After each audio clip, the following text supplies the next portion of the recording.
வணக்கம். சிறகடிக்க ஆசை சீரியலில் இனி என்ன நடக்க போகுது அப்படின்னு தான் பார்க்க போகிறோம். இங்கே விஜயாவும் சிந்தாமணியும் ஒரு பிளான் பண்ணி கண்டிப்பாக அந்த முத்து மீனாவும் இந்த வீட்டை விட்டு அனுப்புனா நம்ம இதை தான் பண்ணி ஆகணும் அப்படின்னு சொல்லிட்டு பேசிக்கிறாங்க. சிந்தாமணி தனக்கு தெரிஞ்ச ஒரு சாமியாரை வீட்டுக்கு வர சொல்கிறாங்க. இங்கே வீட்டில் பூஜை அப்படின்னு சொல்லி சுருதி வீட்டில் எல்லாத்தையுமே கூப்பிட்றாங்க. சுருதியோட அம்மா வரமாட்டேன்றாங்க. சுருதியும் வரல. ஆனால் அந்த நீத்து கரெக்டாக வந்துடுறாங்க. இங்கே மீனா எல்லா ஏற்பாடும் பண்ணி வச்சுருக்காங்க. சரி, நம்ம வீட்டுக்கு ஒரு சாமியார் வராங்க, வரட்டும், வீட்டுக்கு எதாவது நல்லது நடக்கட்டும் அப்படின்னு சொல்லிட்டு. இங்கே சுருதி வீட்டுக்கு வரல. கண்டிப்பாக வந்தோம்னா வீட்டிலே இருந்த மாதிரி ஆயிரும், ரவி நம்ம சொன்னதை கேட்க மாட்டார் அப்படின்ட்டு அவங்க வரல. இப்படி இருக்கும்போது அந்த சாமியார் வந்துடுறாங்க. வாங்க சாமி உட்காருங்க அப்படின்னு சொன்னோன்னா பூஜையை ஆரம்பித்தோன்னே இங்கே எல்லாமே தப்பாக படுது அப்படிங்கிறாங்க. ஏன்னா விஜயாவும் சிந்தாமணியும் சொல்லி தானே கூப்பிட்டு வந்திருக்காங்க இப்படி சொல்லணும் அப்படின்னு சொல்லிட்டு. உங்களுடைய 2வது மருமக அந்த வீட்டில் இருக்கிறது நல்லதில்லை, அவங்களும் அவங்க வீட்டுக்காரந்து வீட்டுக்குள்ளேயே இருக்கக்கூடாது அப்படின்னோடனே மீனா ஒரு மாதிரி ஆகிறாங்க. என்ன நம்மளை இப்படி சொல்கிறாங்களே அப்படின்னு சொல்லிட்டு, அம்மா சாமி ஏன் இப்படி சொல்கிறீங்க அப்படின்னு சொல்லி விஜயா ஏன் கேட்குறாங்க. பாருமா, அந்த 2வது மருமக இங்கே இருந்தான்னா உன் தாலி பாக்கியம் அந்தளவுக்கு கெட்டியாக இல்லை. அதனால் எப்போ இந்த 2வது மருமக இந்த வீட்டை விட்டு போகிறாளோ அதுக்கப்புறம் தான் அவங்களுக்கு சுபிட்சம் கிடைக்கும் அப்படிங்கிறாங்க. இதை கேட்ட மீனா ஒன்று அழ ஆரம்பிச்சிடுறாங்க. உடனே முத்து சொல்கிறாங்க, என்ன சாமி இப்படி சொல்லுதீங்க, எங்கள் அப்பா நல்லா இருக்கணும் மட்டும்தான் மீனா நினைப்பா அப்படிங்கும்போது நான் சொல்லலப்பா, இதில் உள்ள கிரவம் சொல்லுது அப்படிங்கிறாங்க. இதை கேட்டால் அண்ணாமலை சொல்கிறாங்க, ஏம்மா அதெல்லாம் நம்புகிற ஆள் கிடையாது. இன்றைக்கி நான் உடம்பு ஆரோக்கியமாக வைக்கேன் அப்படின்னா அது என் மருமக தான் காரணம். நான் உடம்பு சரியில்லாத ஆள், 3 நேரமும் எனக்கு சரியான சாப்பாடு தந்து எல்லோரும் நல்லா பார்த்துக்கிட்டு தான், என்ன மட்டும் இல்லை இந்த வீட்டில் எல்லாத்தையுமே. மீனா வந்த பிறகு தான் எனக்கு மற்ற 2 பையங்களுக்கும் கல்யாணம் இருக்குது. ஒன்றும் இல்லாத என் மகன் மனோஜ் பிஸ்னஸ் பண்ணுதான், ரவி நல்ல வேலைக்கு போயிருக்கான் படித்து முடிச்சு, அவன் பொஞ்சாதி ஒரு ரெஸ்டாரண்ட் வச்சுருக்கான். எல்லாமே என் மருமக வந்த பிறகு தான். என்றைக்குமே என் மருமக தான் ராசி. அப்படி எனக்கு போகணுன்னு விதி இருந்தால் போயிட்டு போகிறேன், என் மருமகளால் நான் போக மாட்டேன் அப்படிங்கிறாங்க. இதை கேட்ட முத்து, எப்பா என்னப்பா இவங்க இப்படி சொல்கிறாங்க அப்படிங்கும்போது, டேய் முத்து அதெல்லாம் விடு, இதை தான் இந்த விஜயாட்ட சொல்லுவேன், இந்த மூட பழக்க வழக்கங்கள்லாம் விடு, நடக்கட்டும், யாருக்கு எந்த பாவமும் செய்யாமல் இருந்தால் நாம் பாட்டில் நம்மளுக்கு எந்த உரிமை இல்லை அப்படின்னு அடிக்கடி சொல்லிட்டு போனால் தெரியுமில்ல அப்படிங்கிறாங்க. விஜயா சொல்கிறாங்க, ஏங்க இப்படி சொன்ன பிறகு எப்படிங்க அந்த முத்து மீனா அந்த வீட்டில் வைக்க முடியும், மீனா ஒரு நிமிஷம் அந்த வீட்டில் இருக்கக்கூடாது, நீ கிளம்புடி அப்படின்னுட்டு இருக்காங்க. உடனே சாமியாக சொல்கிறாங்க, நான் முதல்ல கிளம்புறேன், எனக்கு தட்சணையை கொடுங்க அப்படின்னு சொல்லி வாங்கிட்டு மலமலன்ட்டு நேராக சிந்தாமணி வீட்டுக்கு போயிருந்தாங்க. இங்கே விஜயா சொல்கிறாங்க, ஏங்க ஒரு நிமிஷம் கூட இந்த மீனாவை முத்துங்க இருக்கக்கூடாது அப்படிங்கிறாங்க. இதை கேட்டால் நம்மளை விஜயா, என்ன பேசிகிட்டு இருக்க நீ, தெரிஞ்சு தான் பேசுகிறியா, மீனா நம்ம வீட்டு மருமவா, ஒரு நாள் இந்த வீட்டில் இந்த மீனா இல்லைன்னா சமைக்கிறதுக்கு நான் சமையன் நிச்சயமானு சொல்லி ரோகிணி இருக்கும்போதே பண்ணேன். இப்போ மீனா போனால் மறு நிமிஷம் சாப்பாட்டுக்கு என்ன பண்ணுவா அப்படிங்கிறாங்க. ஏங்க இந்த மீனா வரதுக்கு முன்னாடி நம்ம சாப்பிடாமே இருந்தோம், ஏன் வேலைக்கு வச்ச ஆட்கள் நமக்கு சமைச்சு தரலையா அப்படிங்கிறாங்க. விஜயா, மீனா சமைக்கிறதும் வேலைக்கு இருக்கிறவங்களும் ஒன்றா, மீனா நம்மளை எப்போ நல்லா பார்த்துக்கிறா, வீட்டில் சமைச்சு கொடுத்து வீட்டுக்கு தேவையான வேலையும் முடிச்சுட்டு அவள் வேலையும் அவள் பார்த்துக்கிறான். ஏங்க இந்த முத்து மீனா அந்த வீட்டில் இருக்கக்கூடாது அப்படிங்கிறாங்க. இதை கேட்டால் முத்து சொல்கிறாரேப்பா, அம்மாவுக்கு நானும் மீனாவும் இருக்கிறது பிடிக்கல, அதுபோக வந்த சாமியார் யாரோ சொல்லி கொடுத்து சொன்ன மாதிரி சொல்லுதாங்க, நான் கண்டிப்பாக இதை நிரூபிக்கம்பா அப்படிங்கிறாங்க. விஜயா முழிக்காங்க, என்னையுமே நிரூபிக்கன்னு சொல்கிறாங்க, ஒரு வேளை சிந்தாமணி நானும் சேர்ந்து அனுப்பணும் கண்டுபிடிச்சிருவானோ, சாச்சா எனக்கு அதெல்லாம் தெரியாது, அவ்வளோ படிப்பாக படிச்சிருக்கான் மனோஜ் அளவுக்கு அப்படின்னு சொல்லிட்டு நினச்சிக்கிறாங்க. மனோஜ் சொல்கிறாரேப்பா, கண்டிப்பாக இவங்க போய் தான் ஆகணும், வைக்க தான் ஆகணும் அப்படிங்கிறாங்க. உடனே நம்மளை முழிக்கிறாங்க. நீத்தும் வராங்க, அங்கிள் நானும் இதான் சொல்ல நினச்சேன் அப்படிங்கிறாங்க. ஏன்னா நீத்துவுக்கு இந்த விஜயா சொன்னதே நம்ம சொன்னோம் அப்படின்னா கண்டிப்பாக அந்த ஆண்டி ரவியை நம்ம கல்யாணம் பண்ணி வச்சுருவாங்க அப்படிங்கிற மனநிலைக்கு வராங்க. இங்கே ரவி நீத்து இருக்கிறதுனால கடுப்பாக இருக்குது. ஆனால் நீத்து வழக்கம் போல் இங்கே எங்கள் ஃபேமிலியில் நாங்கள் இன்றைக்கி ஒரு விசேஷம் அப்படின்னு சொல்லி அவங்க ஒரு ஃபோட்டோ எடுத்து ஆன்லைனில் அனுப்பிடுறாங்க. இதை பார்த்தோன்னே ஸ்ருதிக்கு பயங்கரமாகிடுது. மீனாவுக்கு ஃபோன் அடிக்கிறாங்க, மீனா அங்கே என்ன தான் நடக்குது அப்படிங்கிறாங்க. என்ன சொல்கிறேன்னு எனக்கு தெரில, நான் கூட பூஜைக்கு வாங்கன்னு உங்களுக்கு கூப்பிட்டேன், ஆனால் பூஜைக்கு வந்த சாமியார் நான் இந்த வீட்டில் தான் நல்லதில்லை, 2வது மருமகளும் மகனும் போகணும்னு சொல்கிறாங்க அப்படிங்கிறாங்க. உடனே ஸ்ருதி சிரிக்கிறாங்க. ஏன் சுற்றி சிரிக்கிறீங்க அப்படிங்கிறாங்க. ஆன்ட்டி அவங்களுக்கு தெரிஞ்சவங்கள கூப்பிட்டு வந்து இப்படி சொல்லியிருப்பாங்க. பலமுறை உங்களை வீட்டு விட்டு போங்க போங்கன்னு சொன்னாங்க, நீங்கள் கேட்கல, அங்கிள் உங்களை அனுப்பலை, அதனால் ஏதோ ட்ராமா பண்ண மாதிரி தெரியுது அப்படிங்கிறாங்க. என் வீட்டுக்காரர் அப்படி தான் சொல்கிறாங்க அப்படின்ட்டு இருக்கும்போது விஜய் என்னடி அங்கங்கே ஃபோன் பண்ணிகிட்ருக்க அப்படிங்கிறாங்க. நேற்று ஸ்ருதி தான் கால் பண்ணாங்க அப்படிங்கிறாங்க. ஓ ஸ்ருதி இன்னும் இங்கே டச்சில் தான் இருக்காளா அப்படின்னு சொல்லிட்டு, ஆண்டி நீங்கள் கூப்பிட்டு வந்த சாமியார் சொன்னதை அப்படியே கேளுங்க, நான் கூட ஒரு சாமியார் சொல்ல கேட்டு தான் ரெஸ்டாரண்ட் ஆரம்பித்தேன், ஓஹோன்னு ஓடிச்சு அப்படிங்கிறாங்க. உடனே முத்து சொல்கிறாரு, அதுதான் இழுத்து மூடிட்டல பாட்டு அப்படிங்கிறாங்க. உடனே என்ன சொல்கிறாங்க, ஏம்மா நீத்து இனிமேங்க நீங்கள் வர்றது சரியாக இருக்காதும்மா, என் வீட்டுக்காரி தான் கொஞ்சம் அறிவு கிடையாது, என்ன உன்னை கூப்பிட்ருக்கா, நீனும் வந்திருக்கக்கூடாதும்மா அப்படிங்கிறாங்க. அங்கிள் என்ன அங்கிள் எப்படி சொல்கிறீங்க அப்படிங்கிறாங்க. ஏம்மா ரவிக்கும் ஸ்ருதியும் கல்யாணம் ஆயிடுச்சு, நீ ஒரு ஆன்லைனில் ஒரு போஸ்ட் போட்டதுனால தான் பெரும் உதவி வந்துச்சு, இப்போ கூட நீ இங்கே இருக்கும் போதே போட்டு விட்ருக்க, அதை கூட என் மருமக ஃபோன் பண்ணி சொல்லியிருக்காது, நல்லது இல்லைம்மா, ரவி கல்யாணம் முடிச்சு சந்தோஷமான வாழ்க்கையை வாழ்ந்துட்டுருக்கான், அவங்க அப்பாவும் அம்மாவும் ஸ்ருதியை பலமுறை பிரிக்கணும்னு நினச்சாங்க, ஆனால் அந்த பிள்ளை என்ன இந்த வீட்டில் தான் இருப்பேன், இந்த வீடு தான் என் வீடுன்னு இருந்த பிள்ளை, அப்பேற்பட்ட பிள்ளை இந்த வீட்டை விட்டு போயிருக்குன்னா அது சங்கடமாக இருக்குது அப்படின்ட்டு இருக்கும்போது, சரி அங்கிள் நான் இன்னமும் வரல, ஆனால் ரவி என்னால் மறக்க முடியாது அப்படின்ட்டு போயிடுறாங்க. இங்கே விஜயா சொல்கிறாங்க, ஏங்க அப்போ அந்த சாமியாருக்கு சொன்னதெல்லாம் பொய் நினச்சிட்ருக்கீங்களா, வச்சிட்ருக்கீங்களா, இவங்களுக்கு போனால் அவங்களை அனுப்பணும் அப்படின்னுச்சு, வாயை மூடு, பிள்ளைகளையும் மருமகளையும் வீட்டு விட்டு போகணும்னு சொல்லிக்கிட்டு இருக்க, அவங்கெல்லாம் போய்ட்டு நீ தனிமரமாக இருக்க போறியா அப்படிங்கிறாங்க. இதை கேட்ட விஜயா, ஏங்க நான் சொல்கிறது தான் முடிவு, நம்ம இங்கே இருக்கவே கூடாது, எனக்கு என் தாலி பாக்கியம் தான் முக்கியம் அப்படிங்கிறாங்க. விஜயா உன் தாலி பாக்கியம் வேணால் உனக்கு முக்கியமாக இருக்கலாம், எனக்கு என் பிள்ளையே தான் முக்கியம், டே முத்து அப்படிங்கிறப்பா கிளம்பலாம்ப்பா அப்படின்னு சொல்லிட்டு 3 பேர் பேக் எடுத்து கிளம்ப ஆரம்பிக்காங்க. ஏங்க நீங்கள் எங்கே போகிறீங்க அப்படின்னு சொல்லி விஜயா கேட்குறாங்க. விஜயா வருஷத்தில் 365 நாள்னா 65 நாள் சும்மா விட்டு 300 நாள் என் வீடு இந்த முத்து மீனாக இருக்கக்கூடாது அப்படின்னு சொன்னால் என்ன அர்த்தம், வீட்டு செலவுக்கெல்லாம் முத்து மீனாக பார்க்கணும், சோறுகறியெல்லாம் முத்து மீனாக பார்க்கணும், ஆனால் முத்து மீன் அந்த வீட்டில் இருக்கக்கூடாது, வேலைக்கு அழைச்சி விடுவோம், வேலைக்கு அழைச்சி சம்பளம் யார் கொடுப்பான் கேட்டால் அம்மா வந்து நஷ்டத்தில் கல்யாணம் தான் கொடுக்க முடியாது, நீ உங்கள் பென்ஷன் பணத்தை தான் கொடுக்கணும், இப்போ நான் பென்ஷன் பணம் வாங்குறது வந்து எனக்கு உடம்பு சரியில்லாததுக்கு பொருளங்களுக்கு சரியாக இருக்குது, அதை கூட முத்து மீனாக தான் பார்த்துக்குறாங்க அப்படிங்கிறாங்க.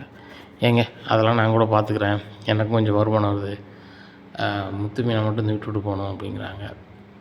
மீனா ரொம்ப எழுதுறாங்க, எப்பா இப்போதைக்கு மீனா வந்து மனசு ஒரு மாதிரி இருக்கப்பா, அவங்க அம்மா வீட்டுக்கு கூட்டி போய்ட்டு வரேன்னு சொல்லிட்டு நேராக அவங்க அம்மா வீட்டை கொண்டு விடுதாங்க. உடனே மீனாவோட அம்மா கேட்குறாங்க, என்னப்பா ஆச்சு எதுப்பா ஆச்சு அப்படின்னு கேட்குறாங்க. இல்லை ஏற்கனவே என்னையும் மீனாவையும் பிடிக்காது, எங்கள் அம்மா வீட்டு விட்டு போகணும்னு சொல்லிகிட்டு இருப்பாங்க, யாரோ ஒரு ஜாமியாரை கூப்பிட்டு வந்து அவங்க 2வது மருமகனும் அந்த வீட்டில் இருந்தாங்கன்னா உங்கள் வீட்டுக்காரோடைய ஆயுசு கெட்டி இல்லைன்னு சொன்னோன்னே மீனா ஒவ்வொன்று அழுவுறா அப்படிங்கும்போது, மருமகனே மீனா உண்மையிலே ரொம்ப ராசியானவா, மீனா பிறந்த பிறகு தான் நாங்கள் நல்ல நிலைமைக்கு வந்தோம் அப்படிங்கிறாங்க. அத்தை எனக்கு நல்லா தெரியுது, அது எங்கள் அம்மாவுக்கு தெரியல, எங்கள் அம்மாவுக்கு தெரிஞ்சும் தெரியாத மாதிரி இது பண்ணுது, மீனா வந்த பிறகு தான் நல்ல சாப்பாடு அந்த வீட்டில் சாப்பிட்டோம், அது வரைக்கும் வேலைக்கு வச்சவங்க ஒழுங்காகவே சமைச்சு கூட தர கிடையாது, அதெல்லாம் எங்கள் அம்மாவுக்கு புரியாமல் பண்ணுறாங்க அப்படின்னு பின்னாடியே அண்ணாமலை வந்துடுறாங்க. மாமா வாங்க அப்படிங்கிறாங்க. மீனா நீங்கள் 2 பேரும் இல்லாத வீட்டில் நான் எப்படி இருக்க முடியும் அப்படிங்கிறப்பா, சும்மா தான்ப்பா இங்கே வந்தோம், நைட்டு அங்கே வந்துடுவோம் அப்படிங்கிறாங்க. டேய் அப்பா சொல்கிறான்னு சொல்லிட்டு நீங்கள் 2 பேரும் விட்டு போயிடாதீங்க, நீங்கள் போகிறதா இருந்தால் என்னையும் கூட்டி போயிருங்க, நீங்கள் எங்கே இருப்பீங்களோ அதான் என் வீடுறா அப்படிங்கிறாங்க. எப்பா நீ இருக்க வரைக்கும் அந்த வீட்டு விட்டு நான் போக மாட்டேன்ப்பா அப்படிங்கிறாங்க. உடனே சரி நான் பரசை போய் பார்த்து வரணும், பரசை பார்க்க போயிடுறாரு. எங்கே மீனா ரொம்ப ஃபீலிங்கில் இருக்காங்க. அப்போ சீத்தா வராங்க, என்னக்கா அப்படி இருக்கு அப்படிங்கிறாங்க. ரொம்ப நல்லா இருக்கேன் அப்படிங்கிறாங்க. உன் முகம் எங்கே வாடி இருக்குது, மாமாவுக்கு உனக்கு ஏதாவது புரியா அப்படின்னு கேட்குறாங்க. எனக்கும் மாமாவுக்குலாம் ஒன்றுமே இல்லை அப்படிங்கும்போது, அப்போ என் முகம் வாடி இருக்குது, மாமா வாங்க அப்படிங்கிறாங்க. இப்போ தான் ஒரு ஃபோன் வந்துச்சு, அப்புறம் வேலைக்கு போயிருக்காங்க அப்படிங்கிறாங்க. நடந்ததை சொல்கிறாங்க. உன் மாமியாருக்கு ஒரு வேலை கிடையாது அப்படிங்கிறாங்க. உடனே சரி விடு, ஏக்கா இதில் ஒரு 50,000 இருக்குது நீ வச்சுக்க அப்படிங்கிறாங்க. உடனே எதுக்கு அப்படிங்கிறாங்க. இல்லை செல்வனை ஒரு 5 லட்சம் கொடுத்தாங்கல்ல, அதில் ஒரு 50,000 என்ன செலவு தந்தாங்க, எப்படியும் மாமா தான் வந்து கடன் வாங்கி கொடுத்துருப்பாரு, இது மாமாவுக்கு உதவும்ல அதான் தந்தேன் அப்படிங்கிறாங்க. உடனே சீதா அதெல்லாம் வேண்டாம் நீ வச்சுக்கோ அப்படிங்கிறாங்க. ஏக்கா உங்களுக்குன்னு பெருசாக பணமே ஏதோ இல்லை, மாடியில் வீடு கூட கட்ட முடியாமல் ரொம்ப சங்கடப்படுதீங்க, எப்படியோ பணம் மிரட்டி கொடுத்துருக்கீங்க, மாமா காரை அடவு வச்சு அந்த செல்வத்துக்காக கொடுக்கணும்னு என்னக்கா இருக்குது அப்படிங்கிறாங்க. உடனே என்ன சீதா சொல்கிற, மாப்பிள்ளை வந்து அவருக்கு காடை அடவு வச்சு செல்வத்துக்காக கொடுத்தாரா, இன்னும் மாப்பிள்ளைக்கு வந்து இதெல்லாம் தேவையில்லாத வேலை அப்படிங்கிறாங்க. என்னதும்மா தேவையில்லாத வேலை, சீதாவோட மாப்பிள்ளை தெரியாமல் நடந்ததை வந்து வேணுக்குன்னே என் வீட்டுக்காரர் சொல்லி தான் அந்த செல்வம் பண்ணாருன்னு சொல்லிட்டு இருந்தா அப்புறம் என் வீட்டுக்காரர் என்ன பண்ணுவார்? அதுக்கப்புறம் அவங்க 2 பேரும் ரொம்ப பாலிய சிநேகிதன். அவங்க வந்து பண்ணுறதுல என்னம்மா இருக்குது அப்படிங்கிறாங்க. சரிடி மாப்பிள்ளைய பார்த்து பண்ண சொல்லு. ஏற்கனவே அந்த வீட்டில் வந்து உங்களுக்கு மறுவாதி இல்லை. மாடியில் வீடு கட்டினா தான் மறுவாதி. இப்படி இருக்கும்போது நீங்கள் வந்து உங்கள் வண்டியை புக்க வச்சு நீங்கள் இன்னொருத்த ஆளுக்கு பணம் வாங்கி கொடுக்குறதுக்கு பதிலாக அதை நீங்கள் வச்சு உங்கள் வீடு கட்டியிருந்தா கூட எனக்கு சந்தோஷமாக இருக்கும் அப்படிங்கிறாங்க. கண்டிப்பாக என் வீட்டுக்காரர் பெரிய வீடாக கட்டுவாம்மா அப்படின்னுட்டுருக்காங்க. அப்புறம் ஜீவா ஆஃபருக்கு தான் போயிருக்காங்க. என்ன மேடம் எப்போ வந்தீங்க வெளியூர்லேருந்து அப்படிங்கிறாங்க. இப்போ தான் வந்தேன் முத்து, வெளியில் போகணும் அதான் உங்களை கூப்பிட்டேன் அப்படிங்கிறாங்க. அதனால் ஒரு நாள் 2-3 இடம் அலையுதாங்க. அலைஞ்சோன்னு என்ன மேடம் அப்படிங்கிறாங்க. ஒன்றும் இல்லை, எனக்கு இங்கே 2-3 கல்யாண மண்டபம் வாங்கியிருக்கேன். அதுபோக அதில் ஒரு 30 கடை இருக்குது. அந்த கடையில் வாடகை வசூல் பண்ணணும். மாதம் அதை வசூல் பண்ணி என் அக்கௌண்ட்டுக்கு அனுப்புனா போதும். ஒரு மேனேஜர் மாதிரி ஒரு 15,000 போட்டால் நம்மளுக்கு வருமானம் வரும் அப்படிங்கிறாங்க. சரி மேடம், எனக்கு தெரிஞ்ச பையன் தான் சொல்கிறேன் அப்படிங்கிற முத்து, உங்களுக்கு கார் ஓட்டு நேரம் போக சும்மா தானே இருப்பீங்க. மாதத்தில் ஒரு நாள் வந்து எனக்கு ஒரு வேலையை செஞ்சால் உங்களுக்கு மாத சம்பளம் தந்துடுறேன் அப்படிங்கிறாங்க. மேடம் நான் நிறைய படிக்கல மேடம் அப்படிங்கிறேன். மேடம் உடனே அதுக்கு சொல்கிறாங்க ஜீவா, இங்கே படிக்கணும்னா ஒன்றும் அவசியம் இல்லை. உங்களுக்கு பணத்தை பற்றி தெரியும்ல, இவ்வளோ வரும்னு நான் சொல்கிறேன் ஒவ்வொரு கடைக்கும். அதை வாங்கி நீங்கள் வசூல் பண்ணிடுங்க. அதில் உங்கள் சம்பளம் 30,000 எடுத்துகிட்டு மீதியை என் அக்கௌண்ட்டில் போட்டு விடுங்க அப்படிங்கிறாங்க.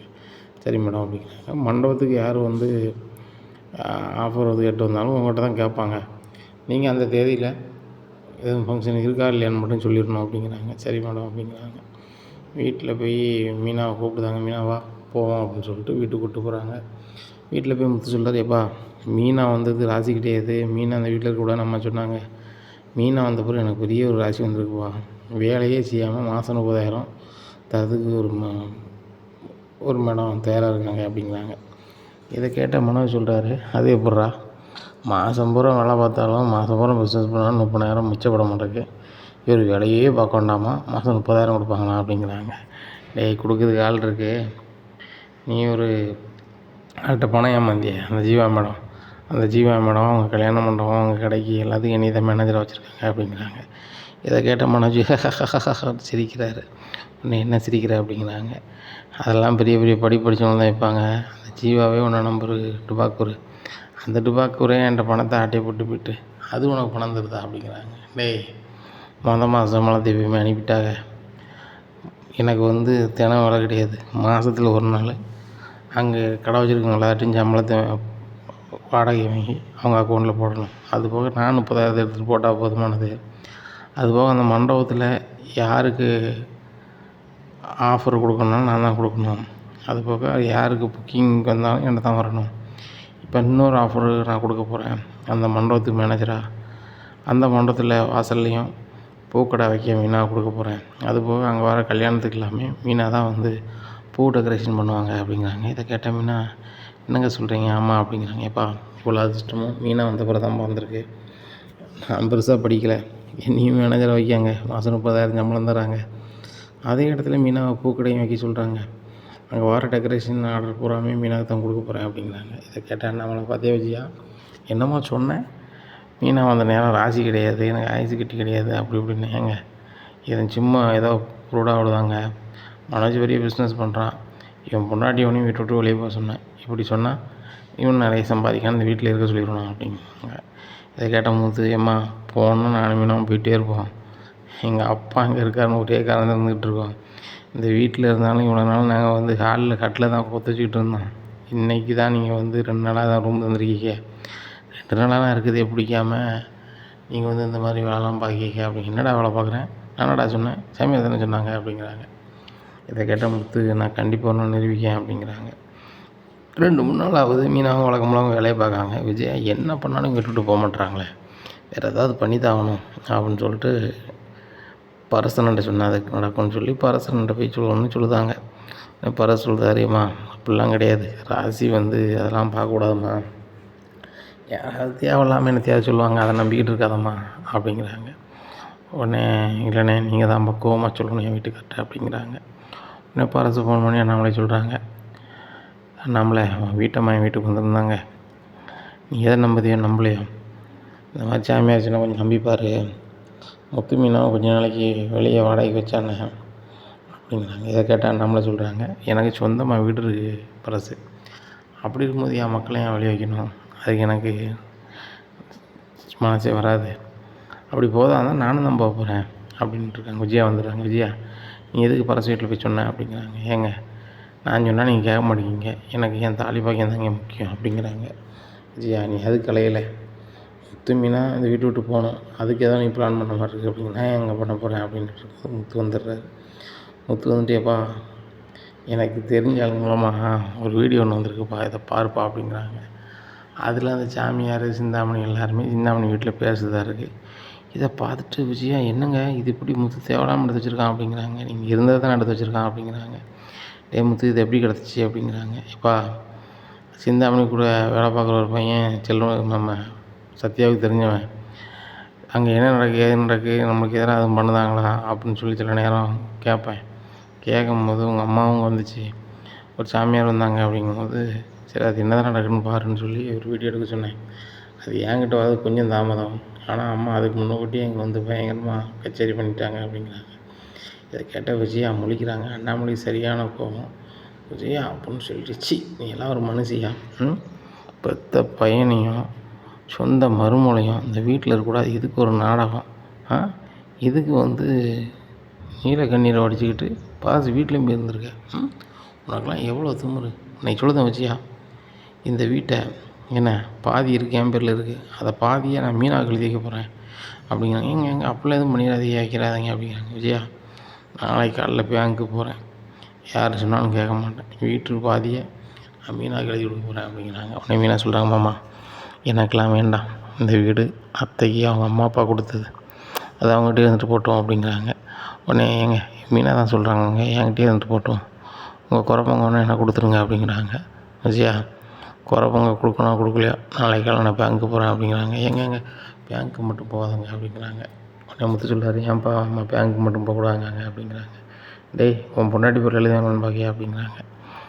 ஏம்மா என்றைக்குமே மீனாக்கு அந்த புத்தி கிடையாது, ஆனால் எனக்கு அந்த புத்தி கிடையாதும்மா அப்படின்ட்டு இருக்காங்க. நம்ம நினைக்காங்க, எப்பா அம்மா தான் இந்த விஜயா வீட்டு விட்டு போகணுன்னு இந்த முத்தையும் மீனான்னு சொல்லிக்கிட்டு இருக்கா, நம்ம வந்து இதை செய்ய தான் செய்யணும், கண்டிப்பாக நம்மளுக்கு இருக்க பாதி பங்கை மீனா பேரில் எழுதி வச்சிட்டோம்னா மீனா வெளியே போகணுன்னு சொல்ல முடியாதுல்ல அப்படின்னு சொல்லிட்டு நினைக்காங்க. அப்போ இங்கே மனோஜுக்கும் விஜயாவுக்கும் பயங்கரமான பயம். என்னடா இவர் பத்திரம் வந்து நம்ம பேங்க்லேருந்து வாங்கி விட்டோமே, இவர் கையெழுத்து வேறு வாங்கி முடிச்சு விட்டோமே அப்படின்னு சொல்லிட்டு எல்லாரும் அப்புறம் மனோஜும் விஜயாவும் காலில் வந்து பேசிகிட்டு இருக்காங்க. அப்போ தூக்கம் வராத மீனா எந்திரிச்சு வெளில வராங்க, என்னமோ பேசிகிட்டு இருக்காங்க அப்படின்னு சொல்லிட்டு பையன் கேட்கும் போது தான் தெரிய வருது, பத்திரத்தை அண்ணாமலை கையெழுத்து போட்டு இவங்க வாங்கியிருக்காங்கன்ட்டு. இது எப்படி நம்ம சொல்கிறது, நம்ம சொன்னால் வந்து யாரும் நம்ப மாட்டாங்களே அப்படின்னு சொல்லிட்டு மீனா வந்து முத்துட்ட சொல்கிறாங்க. இந்த மாதிரி இங்கே நைட்டு உங்கள் அண்ணாச்சும் உங்கள் அம்மாவும் பேசுனாங்க, பத்திரத்தை வந்து பேங்க்லேருந்து பத்திரத்தை இவங்க 2 பேரும் உங்கள் அப்பா பேர் எழுதி விட்டு வாங்கியிருப்பாங்க உங்களுக்கு அப்படிங்கிறாங்க. இதை கேட்ட முத்துக்கு சரியான கோவம், மீன் நான் சும்மா விட மாட்டேன் அப்படிங்கிறாங்க. ஏங்க மாமாவை நீங்கள் காலைல பேங்க்கு கூப்பிட்டு போங்க, அங்கே கேட்டு தெரிஞ்சுக்கிடட்டும், அதுக்கு மேலே நம்ம பதில் சொல்லுவாங்க அப்படிங்கிறாங்க. சரி ரைட்டு அப்படின்னு சொல்கிறாங்க. காலையிலே அண்ணாமலையை பேங்க் கூப்பிட்டு போகிறாங்க. அண்ணாமலை போய் பத்திரத்தை சார் கொஞ்சம் இது பண்ணணும், அது கட்ட வேண்டிய பணத்தை நான் கட்ட போகிறேன் அப்படிங்கிறாங்க. இதை கேட்ட மேனேஜர், ஏங்க ஏற்கனவே கட்டி அதை வாங்கிட்டு போயிட்டீங்க, மறுபடியும் என் கட்ட போகிறீங்க அப்படிங்கிறாங்க. என்னங்க சார் கட்டினேன் அப்படிங்கிறாங்க. இது யார் அண்ணாமலைங்கிறீங்க தானே, நான் எழுதிருக்கீல்ல அப்படிங்கிறாங்க. என்னை மாதிரி எழுதிருக்கு அப்படின்னு சொல்லிட்டு முழிக்காங்க. உடனே முத்து பின்னாடி வர்றப்பா அது யார் எழுதுன்னு எனக்கு தெரியும் அப்படிங்கிறாங்க. யாருப்பா அப்படிங்கிறாங்க. மனோஜ் தான்ப்பா, நேற்று அம்மாவும் மனோஜும் பேசியிருக்காங்க, மீனா கேட்டிருக்கா, நம்ம சொன்னால் வந்து உனக்கு ஒரு மாதிரி ஆயிடக்கூடாதுன்னு சொல்லுதான்ப்பா, உனக்கா தெரியட்டுன்னு சொல்லுதான்ப்பா மீனா என்னைய கொண்டு கூட சொன்னான் அப்படிங்கிறாங்க. இதை கேட்ட அண்ணாமலைக்கு சரியான வக்கீல வீட்டில் விஜயா வெளியே வாடி அப்படிங்கிறாங்க ரொம்ப விட்டு. உடனே என்னங்க அப்படின்ட்டு பையன் வராங்க. என்ன வெளியே வர அப்படின்னு சொல்லிட்டு பலார்னு வாங்குது. என்னங்க நீங்கள் தானே வெளியே வர சொன்னீங்க, பலார்னு வாங்குதீங்க அப்படிங்கிறாங்க. வீட்டு பத்திரத்தங்க அப்படிங்கிறாங்க. உடனே எங்கே அது மனோஜ்கிட்ட தான் இருக்குது, அது அவன் கடையில் தான் இருக்குது அப்படிங்கிறாங்க. மனோஜ் கடைக்கு எப்படி வந்துச்சு, என் பேரை யார் எழுதுனா, என்னைய மாதிரி யார் எழுதி போட்டான் அப்படிங்கிறாங்க. இதை கேட்ட விஜயா, ஏங்க நம்ம பையன் தாங்க போட்டான் அப்படிங்கிறாங்க. எந்த பையன் நம்ம பையன் அப்படிங்கிறாங்க. மனோஜ் தாங்க சொல்கிறேன் அப்படிங்கிறாங்க. ஓ யாரை நம்ம பையன் மனோஜை கூப்பிட்றேன், ஏன் இந்த முத்து நம்ம பையன் இல்லையா அவனுக்கு ஏதாவது ஒன்று நான் செய்யக்கூடாதுங்கிறேன், பத்திரத்தை கொண்டு கடையில் கொடுத்தேன் அப்படிங்கிறாங்க. எப்பா கடையில் தான்ப்பா இருக்குது அப்படின்ட்டு மனோஜ், இப்போ நம்ம வீட்டு பத்திரம் கடையில் தானே இருக்குது அப்படிங்கிறாங்க. அதிகமாக கடையில் இருக்குது, நம்ம தான் ஃபைனான்ஸ் பண்ணி கொடுத்துட்டோமே அப்படிங்கிறாங்க. டேய் மடையா, உன்ட்ட தானடா இருக்குது அப்படின்னு சொல்லிட்டு ஃபோன் வச்சிடுறாங்க. ஒரு வேளை வீட்டில் வந்து எங்கள் அம்மா மாட்டிக்கிட்டாங்களா அப்படின்னு சொல்லிட்டு மனோஜ் உருண்டு பரண்டு ஓடி வராரு. ஓடி வந்து ஏம்மா ஏம்மா அப்படிங்கிறாங்க. உடனே முத்து சொல்கிறாரு, பத்திரத்தங்க அப்படிங்கிறாங்க. டேய் அது கடையில் இருக்குது அப்படிங்கிறாங்க. பத்திரத்தை கொண்டு நீ வர வேண்டியதானே, வீட்டு பத்திரத்தை கொண்டு கடையில் வச்சுருக்க, அதுபோக அப்பா பேரை எழுதி நீங்கள் வாங்கிருக்கீங்களா அப்படின்னா மனோஜ் முடிக்கிற. ஆகா, எல்லா உண்மையும் அம்மா சொல்லிட்டாங்களா, இல்லை அப்பா தெரிஞ்சுக்கிட்டாரா, ஒன்றும் தெரியலையா அப்படின்னு சொல்லிட்டு விஜயா பார்த்து என்னமாச்சு அப்படிங்கிறாங்க. இங்கே சிக்னலில் சுசுன்னு பேசுகிறாங்க. இதை கேட்டால் அண்ணாமலை பலார்னு மனோஜ் வாங்கிடுறாங்க. இல்லை நீ எப்போம்ல அண்ணாமலை ஏன்னா மனோஜ் தானே நீ அப்படிங்கிறாங்க. ஏப்பா இவனெல்லாம் உள்ளே தூக்கி வைப்பான், அவன் தான் சரியாக வருவான். சின்ன வயசில் நிறைய படிச்சிருக்கேன், நிறைய மார்க் வாங்கணும்னு சொல்லி பில்டப் பண்ணுவான். ஒரு நாளும் அவன்கிட்ட வந்து என்ன மாட்டான், பேர் எழுதி வாங்கிட்டு போக மாட்டான்ப்பா, அவனே எழுதி விடுவான். அதே மாதிரி பண்ணிட்டான்ப்பா அப்படிங்கிறாங்க. உடனே மீனா சொல்கிறாங்க, ஏங்க இன்னொன்றுங்க, நான் தூக்கியில் நிறைய பேப்பராக ஒட்டி கிடந்துச்சு, நான் உழைச்சி பார்த்தேன், அதில் உங்கள் அப்பா பேர் கையெழுத்தாகவே இருந்துச்சு. சரி இதை யார் எழுதி பார்க்க போகிறா மாமா மாதிரின்னு சொல்லி விட்டுட்டேன். சரி மாமா இப்படி பண்ண போகிறதில்ல, நான் பெருசாக நினைக்கலங்க, நான் இது வந்து ரொம்ப நாளாக பிளான் பண்ணி தான் அவங்க பண்ணியிருக்காங்க அப்படிங்கிறாங்க. இதை கேட்ட அண்ணாமலை சொல்கிறாங்க, விஜயா இப்போ பத்திரத்தங்க எனக்கு தெரிஞ்சாகணும் அப்படிங்கிறாங்க. எங்க கடையில் தான் இருக்குது அப்படிங்கிறாங்க. முத்து கடைக்கு வண்டியோடு மனோஜ் வாடா பத்திரத்தை விடு அப்படிங்கிறாங்க. இல்லைப்பா கடைக்கெலாம் நீங்கள் வர வேண்டாம், இப்போ வியாபார நேரம், இப்போ நீங்கள் போனால் நல்லா இருக்காது அப்படிங்கிறாங்க.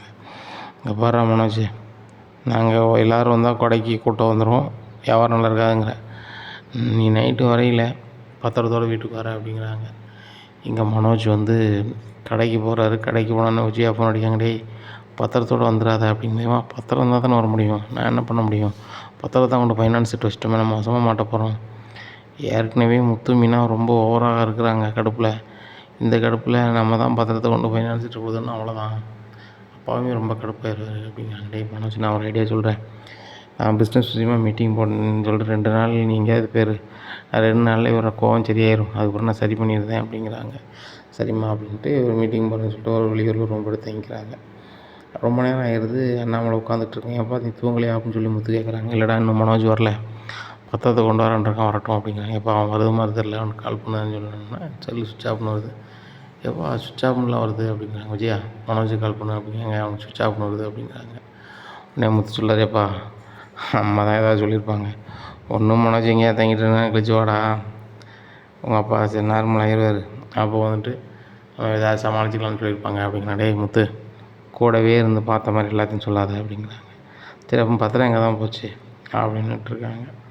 உடனே விஜயா எந்த பதிலும் சொல்லலை. விஜயா எங்கே பாரு, நாளைக்கு காலைல பத்திரம் நீ கொண்டு வந்து தரலனா நாளைக்கு மறுநாள் நடக்குதே வேறு அப்படிங்கிறாங்க. இங்கே விஜயா நம்ம என்ன பண்ண போகிறோன்னு தெரியலையே, இவர் வேறு என்ன பண்ண போகிறான்னு தெரியலையே அப்படின்னு சொல்லி முடிச்சிட்ருக்காங்க. அப்போ ஒரு நாள் 2 நாள் ஆகுது. மறுநாள் சொல்லுதார், இப்போ நீ பத்திரம் தரல, மனோஜும் வரல, ஆனால் கடையை டெய்லி திறக்கான், என்ன தான் நடக்குது, என்னமோ பண்ணியிருக்கேன். முத்து இனிமேல் இந்த வீட்டில் நம்ம இருந்தால் நல்லா இருக்காது, ஒரு புருஷன் முன்னாட்டிக்குள்ளே அப்படின்னா ஒளிவு முறை இருக்கக்கூடாது. ஆனால் இந்த விஜயா எல்லாத்தையுமே பண்ணுறான், இவ்வளோ காலம் பண்ணிட்டா, என் சொல்ல கேட்குறதும் கிடையாது, வைக்கிறதும் கிடையாது. இன்றைக்கி என் கையெழுத்தை எழுதி பத்திரத்தை வாங்கி நம்ம செயின் நினச்சிட்டாங்களோ, அதுக்கப்புறம் நாங்கள் ஒன்றா இருக்காது, நல்லா இருக்காது, வாங்க கிளம்பலாம் அப்படிங்கிறப்பா, சந்தோஷமாக கிளம்பலாம்ப்பா, ஒவ்வொரு வாட்டியும் அம்மா வந்து வீட்டை விட்டு வெளில போங்கன்னு சொல்லுவாங்க, இப்போ நம்ம சந்தோஷமாக போவோம் அப்படின்னு சொல்லிட்டு 3 பேரும் போகிறாங்க. போகும்போது விஜயா அண்ணாமலை எவ்வளவோ சொல்லி பார்க்காங்க. விஜயா எனக்கு வீட்டு பத்திரம் என்னாச்சுன்னு தெரியணும், அதை பற்றி எனக்கு தெரிஞ்சால் தான் அந்த வீட்டுக்குள்ளே வருவேன், அது வரைக்கும் அந்த வீட்டுக்கு வர மாட்டாங்க, ஆமத்துக்கு கிளம்பலாம் அப்படின்னு சொல்லி நேராக பரசுக்கு இன்னொரு வீடு இருக்குது, அந்த வீட்டில் போய் நிற்காங்க. பரசு சாவி கொண்டு வந்துருக்காரு. அண்ணாமலை எத்தனை நாள்னாலும் இருங்க, இது உங்கள் வீடு, எனக்கு இருக்க பிள்ளைகளில் 2 பிள்ளைங்க கல்யாணம் ஆகிப்போச்சு, என்ன அடுத்தாப்புல முத்துக்கு நான் ஏதாவது செய்யணும்னு நினைக்கிறேன், இந்த வீடை கூட வச்சுக்கிடட்டும் அப்படிங்கிறாங்க. ஆமாம் அதெல்லாம் வேண்டாமாம்மா, தங்கச்சி மாதிரி 2 பேருக்கும் ஆளுக்கு ஒரு வீடை கொடுங்க அப்படிங்கிறாங்க. டேய் வாங்கணும் யாருக்கும் வராது முத்து, இருங்க அண்ணாமலை சாப்பாடு வாங்கிட்டு வரேன்னு சொல்லி சாப்பாடு வாங்கிட்டு வராங்க. இங்கே விஜயா சமைக்க கூட ஆள் கிடையாது, ஒன்றும் கிடையாது. மனோஜுக்கு ஃபோன் பண்ணி வீட்டுக்கு வர சொல்லிடுறாங்க. என்னம்மா என்னாச்சு அப்படிங்கிறாங்க. டேய் உங்கள் அப்பா முத்து மீனா வந்து விட்டு போயிட்டாங்க, இவன் பத்திரம் இருந்தால் தானே அவங்க அப்பா வருவார், எப்படியாவது பத்திரத்தை வாங்கணும், வா சிந்தாமண்ட்டு போய் பேசுவோன்னு சொல்லி சிந்தாமண்ட்டு போய் பேசுகிறாங்க. என் வீட்டுக்காரர் முத்து மீனா கூட போயிட்டார், இப்போ இங்கே வர வைக்கணுன்னா கண்டிப்பாக வீட்டு பத்திரம் கேட்பாங்க. வீட்டு பத்திரம் வேணும் சிந்தாமணி அப்படிங்கிறாங்க. சிந்தாமணி சிரிக்காங்க, சிந்தாமணி சிரிக்கிங்க அப்படிங்கிறாங்க. மாஸ்டர் இவ்வளோ நேரத்துக்கு வந்து பத்திரத்துக்கு கேட்க அது போக ஃபைனான்ஸ் எப்படி தருவார், அதெல்லாம் தர மாட்டார். அப்போ அவர் எழுதும் போது நீங்கள் பார்க்கலையா, 10 நாளில் நீங்கள் பத்திரத்தை வந்து பணத்தை கட்டிட்டு வாங்கலைன்னா அந்த வீடு எனக்குன்னு சொல்லி தானே இது பண்ணார். அதை நான் என்ன வேணாலும் பண்ணுவேன், நீங்கள் எதுவும் பண்ணக்கூடாதுன்னு தானே சொன்னாங்க அப்படிங்கிறாங்க. இதை கட்ட மாட்டாங்க, அதை எப்படி அப்படிங்கிறாங்க. மாஸ்டர் உங்கள் பையன் இவ்வளோ படிச்சிருக்காரு, அவர் அதெல்லாம் படித்து பார்க்கலையா, நான் கூட படித்தேனே அப்படிங்கிறாங்க. இதை கேட்டால் மனோஜ் நான் படிக்கவே இல்லை அப்படிங்கிறாங்க. டே மனோஜ் அது நீ படித்து பார்த்துருக்க வேண்டாமா அப்படிங்கிறாங்க. ஏம்மா நான் அவசரத்தில் பார்க்கவே இல்லை அப்படிங்கிறாங்க.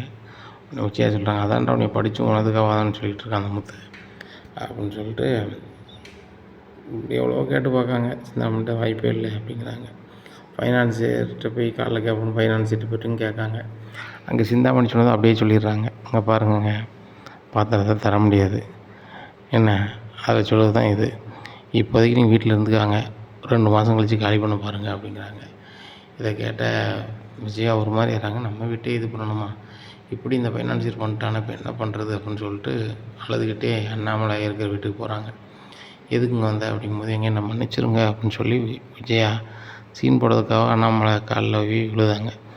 அண்ணாமலை சொல்கிறாங்க, இங்கே பாரு விஜயா இப்போ கூட நடிப்பு தான் காட்டுதே, உண்மையாக வந்த மாதிரி இல்லை, இப்போ என்ன அப்படிங்கிறாங்க. எங்கள் வீட்டுக்கு வாங்க அப்படிங்கிறாங்க. பத்திரத்தங்க அப்படிங்கிறாங்க.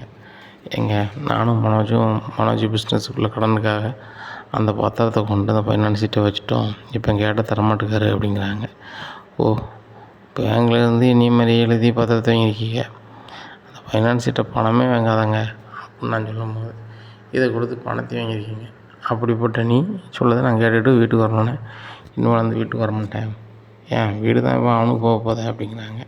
இதை கேட்டால் முத்து சொல்கிறாரேப்பா இந்த எல்லா பிளான்லேயும் சிந்தாமணியோட வேலை தான் இருக்குது அப்படிங்கிறாங்க.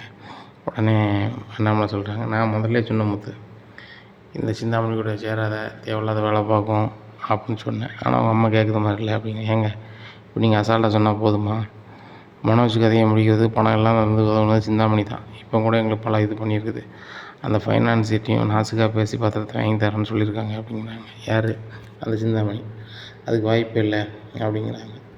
உடனே மீனா சொல்கிறாங்க, மாமா அந்த சிந்தாமணி எங்கெல்லாம் உரி இருக்கோ அதில் மேலும் உரிய பண்ணி அந்த வீட்டை பூரா எழுதி வாங்குவாங்க. இப்போ கூட ஃபைனான்சியரை வச்சு ஒரு செட்டிங் போட்ட மாதிரி தான் தெரியுது, அதன் மூலமாக அந்த வீட்டை அவங்க ஆட்டை போடலாம் தான் நினைப்பாங்க அப்படிங்கிறாங்க. உடனே விஜயா சொல்கிறாங்க, என் வீட்டில் யாரும் ஆட்டையை போட முடியாது அப்படின்னு விட்டுட்டு பார்த்துட்டு இருக்க மாட்டேன் அப்படிங்கிறாங்க. அதான் வீட்டு பத்திரத்தை கொண்டு கொடுத்தீங்களா அப்படிங்கிறாங்க முத்து.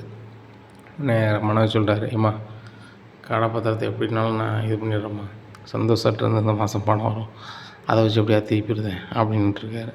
சந்தோஷ் சார் வந்து முத்துக்கு கால் பண்ணுறாரு. முத்துக்கு கால் பண்ணி, முத்துக்கு தப்பாக நினச்சிக்காதீங்க, உங்களுக்காக தான் நம்ம டிவி கம்பெனி டீலர்ஷிப்பை வந்து மனோஜ்கிட்ட கொடுத்தேன், அவருக்கும் நிறைய வாய்ப்பு கொடுத்தேன் 1 வருஷத்துக்கு மேலே, அது ஒழுங்காகவே பண்ணலை. சரி நீங்கள் ரொம்ப நல்ல ஆள், உங்கள்கிட்ட சொல்லிவிட்டு அவரை மாத்திரமாங்க தான் உங்கள்கிட்ட சொல்கிறேன் அப்படிங்கிறாங்க. சரி சார் அது உங்கள் விருப்பம் அப்படின்றாங்க. ஒன்டே மனோஜ் அந்த டிவி கம்பெனி கமிஷனை வச்சு நீ வந்து என்ன செய்ய போகிற, வீடு பத்திரத்துக்கு போகிறியா, உடனே டீலர் மாற்றிட்டாங்க, அதான் ஓனர் ஃபோன் பண்ணி சொல்லுதாரு அப்படிங்கிறாங்க. டேய் பொறாமையில் பேசிகிட்டு இருக்காருடா, என்கிட்ட காலைல கூட நல்லா பேசினார் அப்படிங்கிறாங்க. இப்போ பேசிப்பார் அப்படிங்கிறாங்க. மனோஜ் பேசுகிறாரு. முத்து சொன்னதை அப்படியே சொல்கிறாங்க. இதை கேட்டால் மனோஜுக்கு சரியான கடுப்பாயிருது. பார்த்தீங்களாம்மா எனக்கு இருந்த அந்த டீலர்ஷிப்பையும் இவங்க எடுத்து விட்டான் அப்படிங்கிறாங்க. ஏங்க இப்போ ஏற்பட்ட முத்து மீன் இருக்க இடத்துல ஏங்க நீங்கள் இருக்க போகிறீங்க, வாங்க என்கிட்ட வந்துரு அப்படிங்கிறாங்க. உடனே அண்ணாமலை சொல்கிறாங்க, இந்த வீட்டு பத்திரத்தை எப்படியாவது மீட்கணும், டே முத்து நம்ம எல்லோரும் கிராமத்துக்கு போகலாம் அப்படின்னு சொல்லிட்டு விஜயா மனோஜ் விட்டு இவங்க எல்லாம் கிராமத்துக்கு போயிடுறாங்க. போய் விஜயா இப்படி பண்ணிட்டா, மனோஜ் இப்படி பண்ணிட்டான்னு பாட்டிகிட்ட சொல்கிறாங்க.